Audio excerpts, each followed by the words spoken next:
ఈ platform create చేసిన Gampa Nageswararao sir కి చాలా చాలా అభివందనాలు. అలాగే morning talk coordinator and incharge Sridhar sir and Srinivas sir and మిగతా మొత్తం ఆడియన్స్ ఎంతమంది ఉన్నారు, స్పీకర్లు అందరికీ కూడా నా ప్రత్యేక నమస్కారాలు. సో బీయింగ్ అ లేడీ, ఇవాళ దాకా ఏంటంటే ఇప్పుడు దాకా ఎన్ని సెషన్స్ అయ్యాయో అన్ని కూడా సేవ్ అన్నా, హెల్త్ కోసం అన్నా, లేకపోతే ఇన్వెస్ట్మెంట్ అన్నా అంతా కూడా జెంట్స్ కోసం అనేసి ఎక్కువ అయింది అనమాట. But being a lady I would like to address my co sisters. ఎంతమంది నాతో తోడు పుట్టిన వాళ్ళు, ఆక చెల్లెలు వాళ్ళు ఉన్నారు, వాళ్ళందరినీ కూడా నేను ఇవాళ ఇక్కడ అడ్రస్ చేద్దాం అనుకుంటున్నాను. సో దయచేసి ఎంతమంది అయినా జెంట్స్ ఇప్పుడు వింటున్న వాళ్ళు ఉన్నారు కదా, ఒక్కసారి స్పీకర్ లో పెట్టండి. మా వదినలని, అక్కల్ని అందరినీ కూడా దగ్గరగా ఉండి ఒక్కసారి కొంచెం వినమని వాళ్ళు కూడా వింటే ఇది చాలా యూస్ఫుల్ అవుతుంది. ఎందుకంటే ఈ టాపిక్ అన్నది ఇది ఒక్కళ్ళతోనే అయ్యేది కాదు. ఇంట్లో హెల్త్ కోసం అనేసి చూసుకున్నా కూడా ఇంటి ఆడే చూసుకోవాలి. ఎవరికైనా ఏదైనా హెల్త్ ఇష్యూస్ వచ్చాయంటే మంచివి వండి పెట్టాలన్నా, ఆరోగ్యంగా వాళ్ళని చూసుకోవాలంటే అది కిచెన్ నుంచే స్టార్ట్ అవుతుంది. అలాగే ఫ్యామిలీ రిలేషన్స్ కూడా ఇంట్లోని మెయింటైన్ చేసేది లేడీయేనండి. అండ్ సేవింగ్, ఇన్వెస్ట్మెంట్, స్పెండ్ ఇవన్నీ కూడా మెయిన్. ఎందుకంటే ఒక లేడీ టైం స్పెండ్ చేస్తుంది ఫ్యామిలీతోని, రిలేటివ్స్ తోని, సోషల్ దీంట్లోని, యాక్టివిటీస్ లోని. అలాగే సేవింగ్ కోసం అని మాట్లాడుకుంటున్నాం, కానీ ఆడవాళ్ళ కన్నా బాగా ఎవరైనా సేవింగ్ చేస్తారా? చిన్నప్పటి నుంచి కూడా మనం అనుకుంటూనే వస్తున్నాం, ఎప్పుడు సంపాదించే వాడి దగ్గర డబ్బులు ఉండవండి. ఇంట్లో కిచెన్ లోని పోపుల డబ్బాలోని, బీరువాల్లోనే డబ్బులు ఉంటాయి. వెళ్తూ ఆఫీస్కి వెళ్తూ ఒక 50 రూపాయలు ఇవా పెట్రోల్ పోయించుకోవాలి, లేదా ఏదైనా తేవాలి అనేసి తీసుకుంటారు. వాళ్ళు సంపాదిస్తున్నారా? లేదు కదా. కానీ అయినా కూడా వాళ్ళ దగ్గర ఉంటుంది. అండ్ ఏదైనా మేనేజ్మెంట్ అంటే ఇప్పుడు సింపుల్ గానే వాళ్ళ కిచెన్ లో నేను ఏ సామాన్లు ఎంతెంత ఉన్నాయి, ఈ మంత్ కి ఏది తెచ్చుకుంటే సరిపోతుంది, ఎంత కావాలి అన్నది కూడా, ఆ మేనేజ్మెంట్ స్కిల్స్ కూడా లేడీకే ఉన్నదండి. ఎంతమంది గెస్ట్లు వచ్చినా, ఎవరు అన్ఎక్స్పెక్టెడ్ ఎవరు వచ్చినా కూడా చాలా బాగా మేనేజ్ చేస్తారు. Time management, multi tasking. వాళ్ళ ఆఫీస్ కి మీరు ఆఫీస్ కి వెళ్ళాలి అంటే లేట్ అయిపోతుంది, ఎందుకంటే ఆఫీస్ టైం కన్నా 15 నిమిషాల ముందు లేచి గబగబా లేట్ అయిపోతుంది ఇలా టై కట్టుకుంటూ, నాకు ఇవాళ బ్రేక్ఫాస్ట్ వద్దు, నాకు ఒక కాఫీ వద్దన్నా కూడా గబగబా పరిగెట్టి కాఫీ ఇచ్చి, లంచ్ బాక్స్లు ఇచ్చి అన్ని చేస్తారు. పిల్లల్ని ఎప్పుడు కూడా స్కూల్ కి లేట్ గా పంపించదు. హస్బెండ్ ఎప్పుడు కూడా లేట్ గా ఆఫీస్ కి వెళ్ళారు. ఓకే, సో టైం మేనేజ్మెంట్, ఎందుకంటే తెలుసు వాళ్ళకి. ప్లానింగ్ ఉంటుంది, ప్రాపర్ ప్లానింగ్. రేపు మార్నింగ్ ఏంటి వండుకోవాలన్నది ఈ రోజే వాళ్ళ దగ్గర ప్లానింగ్ కూడా ఉంటుంది. ఒక ప్రాపర్ ప్లానింగ్ ఉంటుంది. ఏం వండుకోవాలి, ఏం చేయాలి, ఎవరికి ఏది ఇష్టం లేదు. అది అయిపోయాక ఆఫీస్ కి వెళ్ళాక, మగవాళ్ళేమో ఆఫీస్ కి, పిల్లలు స్కూల్ కి వెళ్ళాక ఇంట్లో పెద్దవాళ్ళు ఉంటారు, వాళ్ళ కోసం చూసుకోవాలి. పెద్దవాళ్ళు లేకపోయినా కూడా ఆ రిమైనింగ్ టైం ఉంటుంది, అందులోని ఏదో ఒక పని చేస్తూనే ఉంటారు అలాగా. సో ఆ షెడ్యూల్ అన్నది ఎంత బాగా వాళ్ళు డిజైన్ చేసుకుంటారు. అవైనా కూడా మళ్ళీ వీకెండ్స్ లో అది ఏదైనా, లేదా ఫంక్షన్స్ ఉన్నాయి అంటే ఫంక్షన్స్ కి 15 రోజుల ముందు నుంచి కూడా రెడీ అయిపోతారు, ఎక్కడెక్కడ ఏ డ్రెస్లు వేసుకోవాలి, ఎలా వెళ్ళాలి అనేసి. కానీ మన వాళ్ళు ఏంటి అంటే, అబ్బా ఇవాళ వీకెండ్, వారం అంతా పనిచేసాను కదా, ఇప్పుడు కూడా ఇవాళ బయటికి వెళ్ళమంటావా అనేసి చేస్తారు. సో ఓన్లీ లేడీ ఏమో తను రిలేషన్స్ అన్ని మెయింటైన్ చేస్తుంది. సో రిలేషన్స్ కైనా, హెల్త్ కైనా, టైం మేనేజ్మెంట్ కైనా, వీటన్నిటికీ కూడా వితౌట్ లేడీ నాట్ పాసిబుల్ అండి. So I'm very proud to be a lady. And ఈ ప్లాట్ఫామ్ లో ఇలాగ మాట్లాడుతున్నందుకు కూడా నాకు చాలా హ్యాపీగా ఉన్నది. అండ్ ఈ సెషన్ ఏదంటే అంతా కూడా మన middle class and below middle class కోసం ఉంది. హై క్లాస్ కోసం అనేసి అసలు మాట్లాడటమే లేదు ఏదైనా కూడా. సో మెయిన్ గా ముఖ్యంగా 3 స్టేజ్లు వస్తాయి ఒక లేడీ లైఫ్ లోని.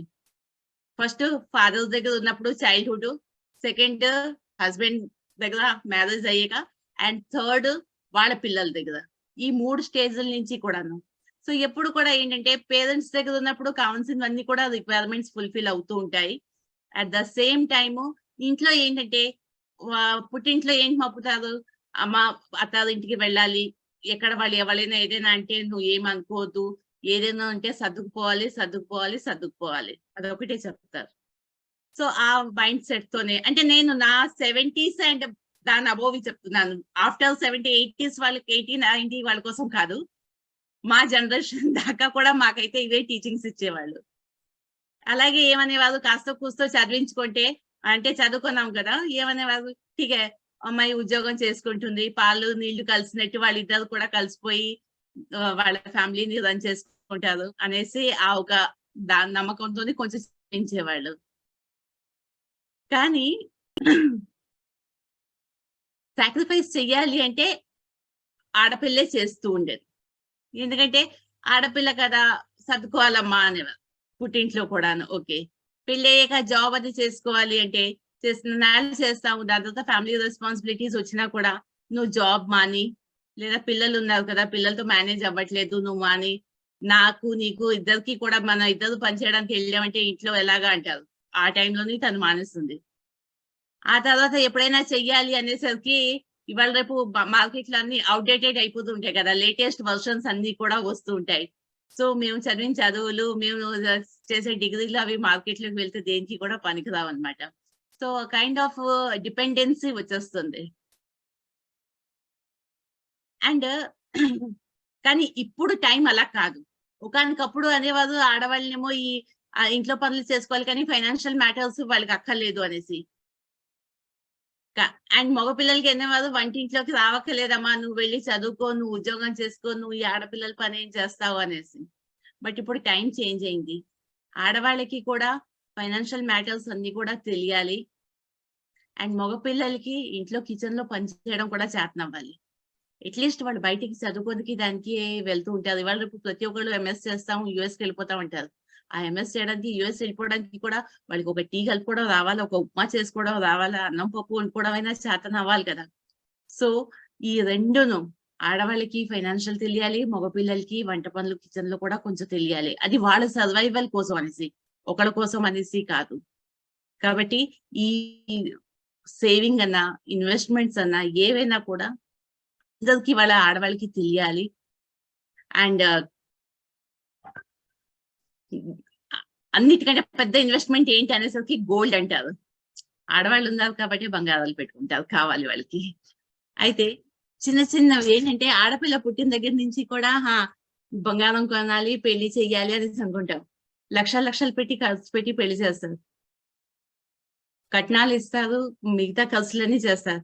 కానీ ఆడపిల్ల పెళ్లయ్యాక ఏ పేరెంట్ కనీసం ఇవాళ, ఇవాళ కాస్ట్ ఆఫ్ లివింగ్‌ని బట్టి కనీసం ఒక 3, 4 లక్షలైనా అమ్మాయి బ్యాంక్‌లో ఉండాలి. ఎందుకంటే పెళ్ళికి ముందయితే పేరెంట్స్‌తో అడుగుతుంది. నాన్న నాకు ఇయ్యి అనేసి. నాన్న డెబిట్ కార్డ్ ఆ అమ్మాయి దగ్గరే ఉంటుంది పెళ్లయ్యేదాకా కూడా. పెళ్లయిపోయి వెళ్ళిపోయేటప్పుడు అప్పుడు ఇస్తే నాన్న చాలా హ్యాపీ అవుతారు. కూతురు వెళ్తున్నందుకు బాధ ఉంటుంది కానీ, హమ్మయ్య! ఇన్నాళ్ళకి నా డెబిట్ కార్డ్ నా దగ్గరొచ్చిందనేసి నాన్న హ్యాపీ అవుతారు. సో, పెళ్లయ్యి పుట్టింట్లో ఉన్నన్నాళ్ళు నో ప్రాబ్లమ్. బట్ అత్తవారి ఇంటికెళ్ళాక కొత్త అట్మాస్ఫియర్ ఉంటుంది. అక్కడ తనకి రిక్వైర్మెంట్స్ ఏవైనా ఉన్నాయి ఏంటి అడగాలి అంటే ఇంకా మొహమాటం, ఇంకా ఫ్యామిలీ గురించి ఏమీ తెలీదు. సో, ఈ ఇలాంటి కండిషన్ ఈ సిట్యుయేషన్ ఏంటంటే ప్రతి మిడిల్ క్లాస్ అమ్మాయిలకి వస్తుందండి. కాబట్టి అట్‌లీస్ట్ చిన్న అమౌంటేనా ఇప్పుడు ఉన్న పిల్లలకి నేను చెప్తున్నాను లెట్ అస్ సే ఒక ₹500 మనం పిల్ల పుట్టిన దగ్గర నుంచి మంత్లీ మనం వేసుకుంటూ ఒక 25 ఇయర్స్‌లోని పెళ్లి చేస్తాం కదా! 25 ఇయర్స్‌లో పెళ్లి చేసినప్పుడు మినిమమ్ మనం 15% రేట్ ఆఫ్ ఇంట్రెస్ట్ ఐటెమ్‌లోనే అనుకున్నా కూడా నియర్లీ ఒక 14,00,000 వస్తాయండి. జస్ట్ ₹500 పర్ మంత్ 25 ఇయర్స్ చేస్తే 14,00,000 దాకా కూడా. సో, అది అమ్మాయికి 14,00,000 దాని దగ్గర ఉన్నదంటే, మన అమ్మాయి ఎందుకు కష్టపడాలి అక్కడికెళ్ళి? ఎందుకు ఉద్యోగం చేసుకోవాలి? వాళ్ళ పుట్టిన పిల్లలనేమో క్రచ్‌లో పెట్టుకొని లేదా ఒక వీళ్ళు పెట్టుకొని ఇవన్నీ కూడా ఉద్యోగం కోసం అంటే అవసరం ఉంటే చేసుకోవాలి. లేనప్పుడు డబ్బుల కోసం అనేసి బయట చేయడం అన్నది కొంచెం కష్టమండి. సో, అదొకటి. అందరూ కూడా గో ఏం చేస్తారంటే గోల్డ్ షాప్‌లో వెళ్లి చిట్టీలు కడతారు. స్కీమ్‌లంటారు. 11 నెలలు కడితే 12 నెలది ఫ్రీ ఇస్తాడని. ఆ 11 నెలలు కట్టేసాక 12 నెలది వాడు ఫ్రీ ఇస్తారు. కానీ ఆ అమౌంట్ మనం పెట్టుకుంటే మనకు ఆ రోజు అక్కడ బంగారం ఏమీ కూడా రాదు. మళ్ళీ దానికోసం అనేసి ఒక 40, 50,000, 30,000, 15,000 ఏదో ఎక్స్‌ట్రా వేసుకోవాలి. ఎక్స్‌ట్రా వేసుకొని ఆ టైంలో మనకి కావాల్సింది ఏదో ఒక డిజైన్ ఏదో ఒకటి కొని తెచ్చేసుకుంటూ ఉంటాం అన్నమాట. నిజంగా చెప్పాలంటే మనకి పిల్లలకి పెళ్లి టైంకే మనకి బంగారం కావాలి. ఓన్లీ ఇవాళ రేపు అసలు ఆ పెళ్ళిల్లో కూడా ఈ 1 గ్రామ్ గోల్డ్‌వి ఎన్ని పెట్టుకుంటున్నారంటే లేదు. గోల్డ్ కొనుక్కుంటున్నాం కానీ ట్రావెల్ చేసేటప్పుడు అవి సేఫ్టీ కాదు. బంగారాలన్నీ కూడా లాకర్‌లోనే ఉంటున్నాయి. లేదా కొత్తగా చిన్నప్పటి నుంచి కొంటే సైజులేమో బ్యాంగిల్స్ కొంటే సైజేమో చిన్నదయిపోయింది పెళ్లి టైంలోని. లేకపోతే ఈ చైన్ ఏమో ఔట్‌డేటెడ్ అయిపోయింది. ఈ నెక్లెస్ ఏమో బాగోలేదు. ఇలాగని మళ్ళీ మనం చేంజ్ చేస్తూ ఉంటాం. మళ్ళీ దాని కోసం అనేసి డబ్బులు వేస్ట్ చేస్తుంటాం. అంతకన్నా నెలకి కనీసం పుట్టినప్పటి నుంచి వాళ్ళకి ఒక రూ. 1000ది ఒక ఎస్ఐపి వేసుకుంటే 25 సంవత్సరాల్లోని అది కూడా నియర్లీ మనకి 15% రేట్ ఆఫ్ ఇంట్రెస్ట్ చూసుకుంటే 27,00,000 దాకా వస్తుంది.